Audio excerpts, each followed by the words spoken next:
pour la troisième présentation, j'accueille une étudiante à la maîtrise au Medical Imaging and Neuroinformatic Laboratory à l'UDS. Là, je me suis donné un défi de le dire en anglais. J'appelle Zineb El Yamani pour les différences qu'on ne devine jamais.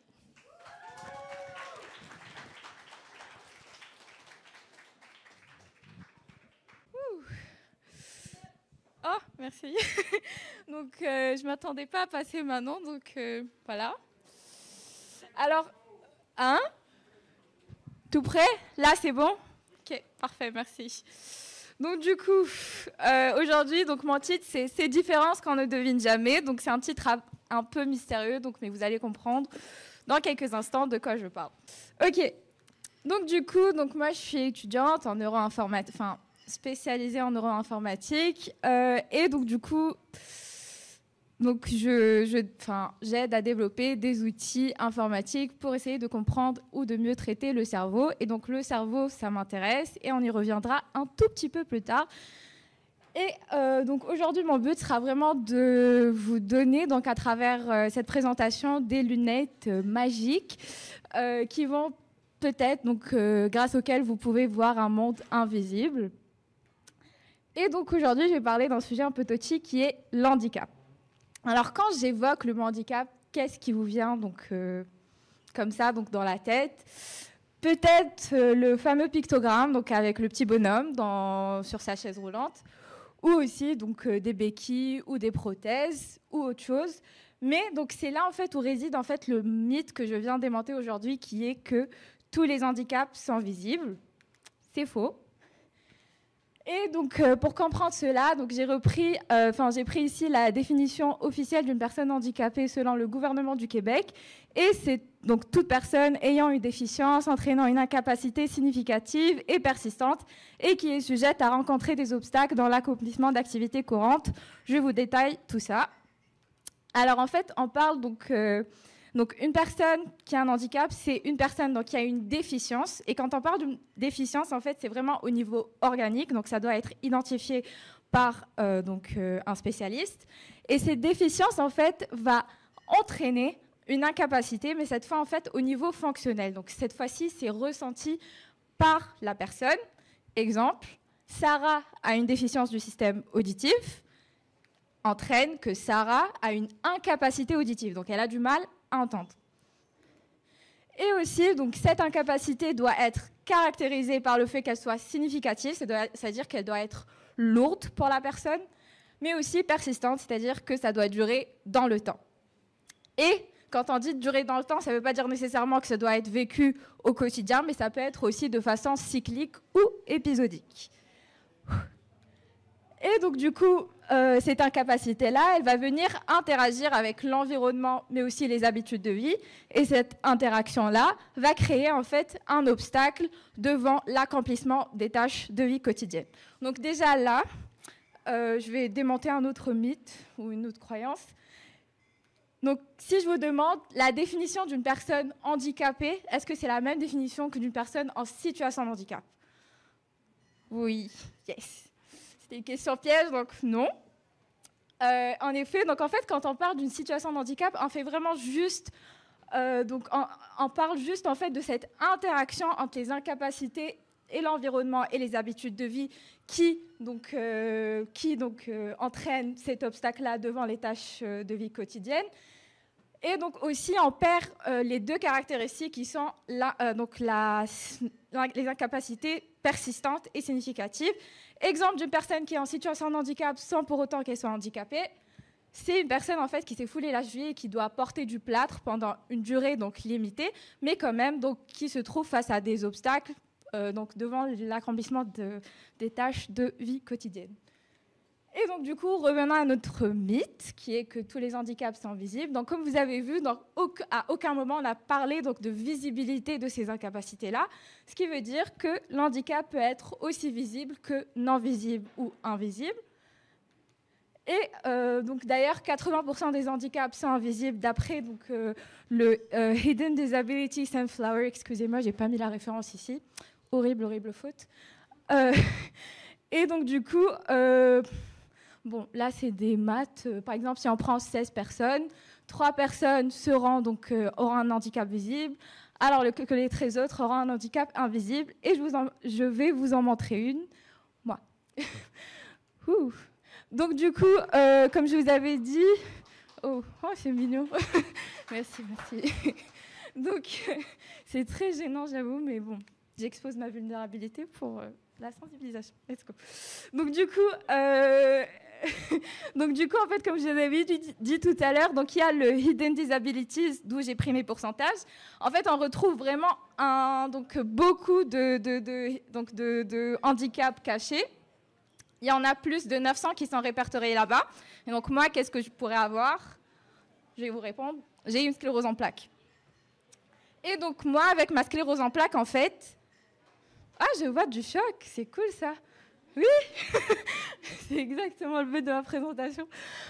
Donc, du coup, j'ai une sclérose en plaques. Et en fait, avec ma sclérose en plaques, en fait, j'ai eu différentes expériences avec le handicap.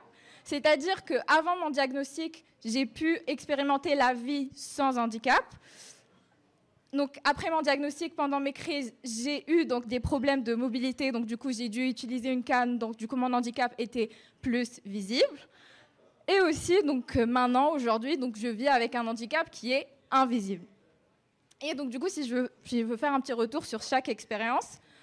Alors, l'handicap, donc avant l'handicap, en fait, écoutez, je suis une personne qui est vraiment super gentille. J'essaie d'avoir de bonnes valeurs, etc. Mais je suis très bien tombée dans les préjugés aussi. C'est parfaitement normal. C'est-à-dire que, par exemple, si je suis en soirée, je vois une personne bien habillée, jeune, qui marche un peu avec des jambes molles, qui perd son équilibre et tout, ben, je vais me dire, bon... quelqu'un s'est bien amusé ce soir. Mais après, j'ai compris que ça peut être aussi dû à ce qu'on appelle l'ataxie, où en fait, c'est une atteinte du système nerveux, et donc où la personne va manquer de coordination, et donc de temps en temps, elle peut se retrouver donc, à marcher un peu, donc avoir les jambes molles. Ça m'est arrivé aussi. Ah, il reste 1 minute. Wow. Et donc, quand l'handicap était plus visible, j'étais plus face à de la stigmatisation, c'est-à-dire que j'étais plus ou moins pointée du doigt, j'entendais des prières de partout. « Ah, elle est belle, c'est tellement dommage, blablabla. » Donc, bref, c'était pas cool. Et puis aussi, donc, maintenant, l'handicap, quand il est plus invisible, c'est toute une autre expérience où on est plus face à de l'incompréhension, même que nous-mêmes, on peut vivre, donc on peut même nous-mêmes être dans le déni, parce que c'est normal, on dit qu'il y a une atteinte, mais on ne la voit pas. Bref. Et donc, du coup, surtout, on entend beaucoup le fameux « c'est dans ta tête », auquel j'aime beaucoup répondre avec une blague très malaisante, mais qui quand même fait rire ma communauté de sclérose en plaques. C'est que, oui, c'est dans ma tête, mais c'est dans ma moelle épinière aussi. Donc, donc, du coup, maintenant, la question, c'est pourquoi on aime bien garder cette cape d'invisibilité, parce que quand même, on est 80%, et pourquoi on n'entend pas parler de cet handicap invisible. Donc, nous aussi, honnêtement, on se sent bien avec notre cape. Alors, pourquoi? Donc, je vais vous mettre en situation. Imaginez que vous avez un mal de dents atroce. Personne ne le voit, mais il est bien là, et que vous travaillez ce jour-là, et vous avez un gros dossier. Vous devez vraiment travailler. Et puis là, est-ce que vous allez courir vers votre boss et lui demander « Ok, j'ai besoin d'une journée off ». Déjà là, vous allez commencer à vous dire « Ah, il va me prendre pour un faible, que j'exagère, etc. » Donc certainement, vous allez juste vous serrer les dents et continuer à survivre jusqu'à la fin. Mais en fait, c'est à peu près la même chose quand il s'agit d'handicap invisible. C'est-à-dire que nous avons le choix de ne pas le révéler. Donc du coup, autant éviter l'incompréhension et la stigmatisation. Et donc, on est plus tranquille. Mais c'est un handicap. Donc, du coup, ces personnes sont face à des obstacles. Et heureusement, il existe du soutien pour nous aider à franchir ces obstacles. Exemple, donc moi, avec ma sclérose en plaques, je peux avoir des troubles cognitifs. Et grâce au programme pour l'inclusion des personnes étudiantes en situation de handicap de l'Université de Sherbrooke, après, bien sûr, avoir fourni des détails médicaux et des justificatifs médicaux, en fait, il m'aide à atteindre mon réel potentiel. Donc, à me mettre dans un pied d'égalité. Mais aussi, donc, le Hidden Disabilities offre un programme pour les vols aériens, c'est-à-dire que donc, nous allons trouver 17 compagnies aériennes et ça a été caché, dans plusieurs aéroports, dans celui de Montréal-Trudeau. En fait, ce programme, il consiste à ce que la personne qui a un handicap invisible porte un badge où elle indique pourrait indiquer qu'elle a cet handicap, mais aussi, en fait, les personnes formées pour nous aider ont un badge aussi. Donc, du coup, ça offre une double visibilité, donc c'est assez cool. Et maintenant, je ne sais pas si j'aurai le temps de revenir au cerveau, je ne pense pas. Bon, il y a des phénomènes cool dans le cerveau que j'ai découvert à travers cette présentation. Donc, il y a la dissonance cognitive qui peut expliquer pourquoi on est vraiment face à cette incompréhension, parce que ce qu'on voit ne correspond pas à ce qu'on croit. Donc, du coup, quand notre cerveau, en fait, il a du mal, il y a une tension qui se crée. Par exemple, quand là, je vous dis que j'ai une sclérose en plaques et je fais le move comme tout à l'heure. Bon, je ne le fais pas autant bien, mais bref. Donc, du coup, ça va... Il y a une tentation qui se crée une tension qui se crée dans votre cerveau. Et puis aussi, il y a les heuristiques, c'est-à-dire que notre cerveau, il est un peu fainéant et au lieu de choisir donc, le chemin le plus réfléchi pour prendre sa décision, il va clairement donc, prendre le chemin le plus court et qui est généralement basé sur des stéréotypes appris. Mais heureusement, donc, notre cerveau a un super pouvoir qui est la neuroplasticité, c'est-à-dire que nous pouvons remodeler notre cerveau de façon à donc, éliminer tout ça et passer de donc, je ne vois rien, donc ça n'existe pas, à je ne vois rien, mais c'est bien réel. Donc du coup, mais honnêtement, vous allez me prendre pour une philosophe, comme vous pouvez le voir. Mais vraiment, je suis très reconnaissante envers cette expérience parce que ça m'a permis de vraiment avoir beaucoup de perspectives, ce qui m'a vraiment enrichi, mais aussi, paradoxalement, ça m'a poussée... Enfin, maintenant, je n'ai pas le choix, à part de m'organiser, de m'adapter pour être efficace dans mon travail. Et finalement, je suis bien plus efficace qu'avant. Et aussi, donc, un petit message pour ceux qui préfèrent se cacher ou qui restent dans l'ombre, c'est que donc, moi, si je me mets sous ces beaux projecteurs ce soir, c'est parce que donc, je veux défendre notre cause et dire qu'on existe, mais aussi qu'on est capable d'accomplir de super belles choses. Et voilà. Donc, je vous remercie.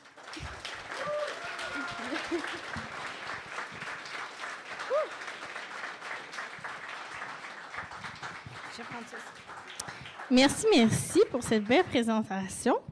Donc, on va poursuivre avec la période de questions. Donc, gardienne de temps, on a 5 minutes.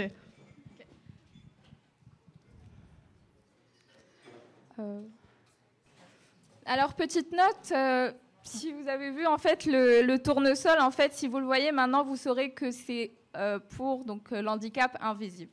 Donc, j'avais pas mentionné ça, mais je pense que vous avez compris ça. Ouais.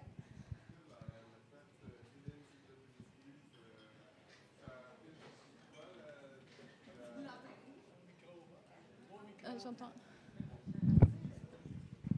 Est-ce que tu pourrais répéter ça? Est-ce que la carte Hidden Disabilities, ça affiche c'est quoi la disabilities sur la carte?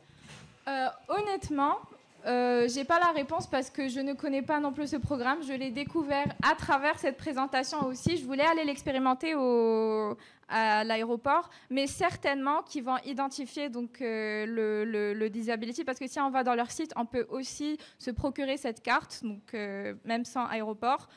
Et donc il y a donc pour chaque handicap donc sa carte. Donc je présume que oui. Et donc voilà.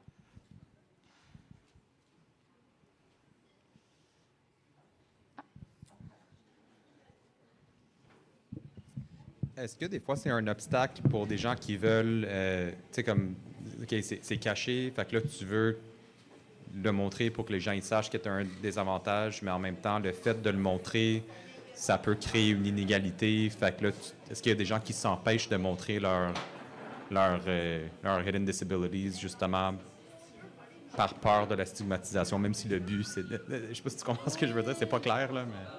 Certainement, donc le choix de révéler ou pas son handicap, c'est vraiment très, je sais pas, c'est quel est le... Ouais, c'est très personnel, mais aussi comment, par exemple, moi j'en parle beaucoup, parce que mon but c'est vraiment en fait, parce que tellement je connaissais pas ça que quand je l'ai eu Et j'ai vu donc les personnes autour de moi donc, qui se cachaient. En fait, j'ai voulu vraiment en parler au max, au max, au max, au max. Donc pour moi, je te dirais que je le dis, même si, pour cette raison-là. Mais je sais très bien qu'il y a des choix un peu stratégiques, par exemple, quand ou pas quand le révéler. Je n'ai pas de réponse exacte, mais certainement, c'est personnel aussi. Mais aussi, savoir quand on a vraiment besoin d'adaptation, que l'environnement s'adapte à nous. Et donc, aussi, comment éviter, en fait, des obstacles dont on n'a pas besoin. Par exemple, s'il y a des personnes qui, tu sais, ne peuvent pas comprendre ça, bah, ça ne sert à rien de leur faire part. Donc, c'est un peu... Ça reste vraiment... ouais. Merci. Comment ?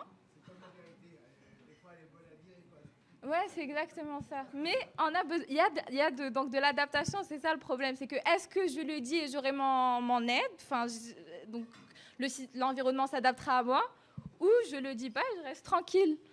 Ouais, mais ouais, bref. Est-ce qu'il y avait quelqu'un d'autre qui avait une question pour Zineb? Oui. Oui. Je vais essayer de le crier. Est-ce que ton intérêt pour la neuroinformatique découle d'un désir de pouvoir pallier à l'handicap?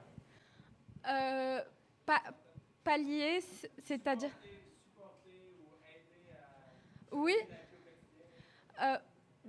Oui, certainement. Donc, quand j'ai découvert la neuroinformatique, Quand j'ai découvert la neuroinformatique, c'était l'une des motivations, c'est vraiment quand j'ai vu son potentiel, donc sur la sclérose en plaques notamment. Et donc, du coup, mais c'est pas plus dans l'handicap, mais certainement que c'est un peu lié. Ouais. Merci. Parfait. Ben, merci beaucoup pour la belle présentation. Yes. C'était super intéressant.